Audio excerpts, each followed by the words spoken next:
بسم اللہ الرحمن الرحیم۔ اسلامی تاریخ میں سے دو دوستوں کا تذکرہ۔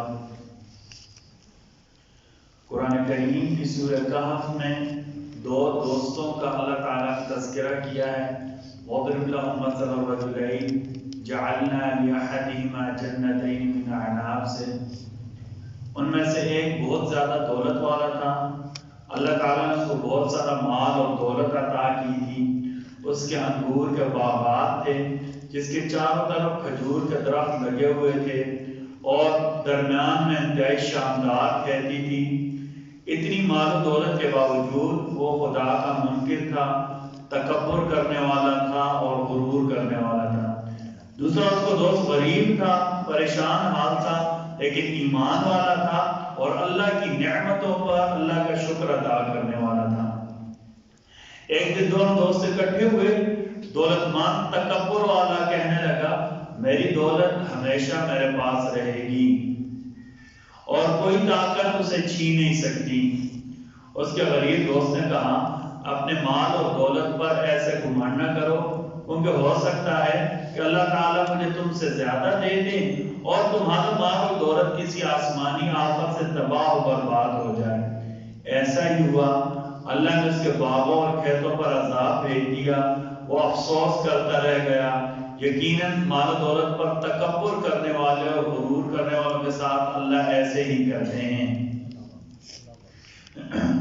ایک فرض کے بارے میں، نماز کا درجہ۔ نبی کریم صلی اللہ علیہ وسلم نے فرمایا جس نے وضو نہیں کیا اس کی نماز نہیں ہوگی اور جو نماز نہیں پڑھے گا اس کا کوئی دین نہیں۔ نماز کا درجہ دین میں ایسا ہے جیسے سر کا درجہ بدن میں ہے، یعنی جس طرح سر کے بغیر انسان زندہ نہیں رہ سکتا، اس طرح نماز کے بغیر دین زندہ نہیں رہ سکتا۔ ایک سنت کے بارے میں، سستی کاہلی دور کرنے کے لیے نبی کریم صلی اللہ علیہ وسلم نے سستی دور کرنے کے لیے یہ دعا سکھلائی ہے۔ اللہم انی اعوذ بک من العجز والکسل، اللہم انی اعوذ بک من العجز والکسل، اللہ میں عاجزی سے اور سستی سے پناہ مانگتا ہوں۔ ایک گناہ کے بارے میں، شرک کرنا۔ سورہ مائدہ آیت نمبر 72 اللہ تعالیٰ فرماتے ہیں بلا شبہ جو بندہ اللہ کے ساتھ شریک قرار دے گا اللہ اس پر جنت کو حرام کر دیں گے، اس کا ٹھکانہ جہنم ہوگا اور ایسے ظالموں کی مدد کرنے والا بھی کوئی نہیں ہوگا۔ اللہ تعالیٰ ہم سب کو کہنے سننے سے زیادہ عمل کی توفیق عطا فرمائے۔